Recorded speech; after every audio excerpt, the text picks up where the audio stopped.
Friends केमन आছেন সবাই आशा करी सबाई खूब भालो आছেন और आमिও खूब भालो आছি। आजकेर একটা स्नैक्स आइटेम তোমাদের रेसिपि तैरी करे देखाबो। आजकेर रेसिपि হচ্ছে चिकेन काटलेट। चलो ताहले शुरू करी। एकदम दोकानेर मतन चिकेन काटलेट आमी बाड़ीते सहजभावे तैरी करे देखाबो।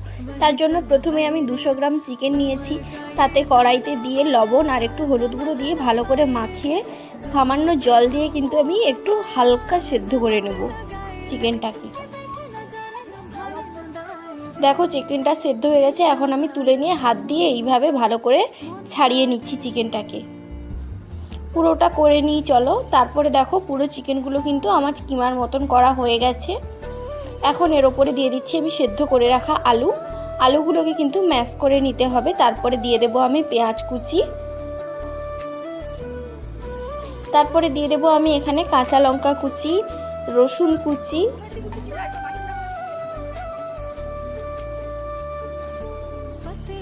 তারপরে দিয়ে দিচ্ছি লবণ, হলুদ গুঁড়ো, লঙ্কার গুঁড়ো, জিরে ধনের গুঁড়ো, একটু মিট মশলা দিয়েছি আমি।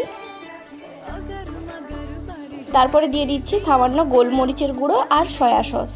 এখন কিন্তু এটাকে ভালো করে হাত দিয়ে মাখিয়ে নিতে হবে।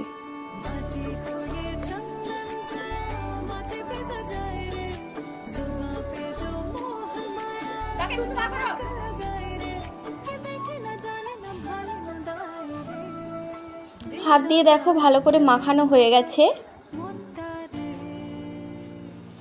এখন একটা গোল গোল করে শেপ করে নিতে হবে। তোমরা কিন্তু তোমাদের পছন্দ মতো শেপ তৈরি করতে পারো। তোমরা কাটলেটের শেপও দিতে পারো। আমি এখানে গোল গোল করে শেপ করেছি। চলো এখানে সব শেপগুলো আমি তৈরি করে নিই।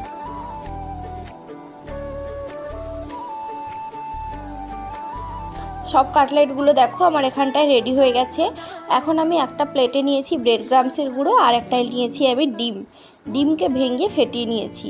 তারপরে প্রথমে ডিমে চুবিয়ে তারপরে ব্রেড ক্রামসের গুঁড়োতে দিয়ে তারপরে তুলে নিতে হবে। এইভাবে প্রত্যেকটি কাটলেট কিন্তু ভালোভাবে তৈরি করে নিতে হবে। আমি একদম সহজ পদ্ধতিতে তোমাদের দেখাচ্ছি।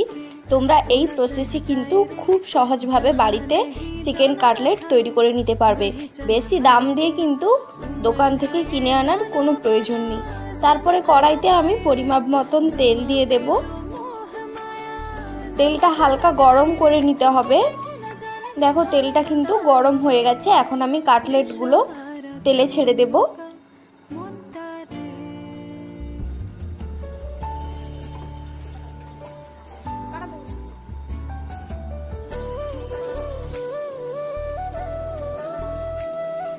ওয়েট করতে হবে যতক্ষণ না এক পিঠ হয়। এক পিঠ দেখো কত সুন্দর লাল হয়ে গেছে।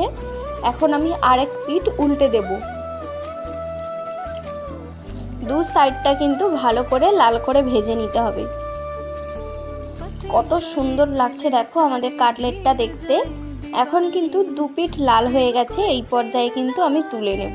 এই প্রসেসে সব কাটলেটগুলো কিন্তু ভেজে নিতে হবে।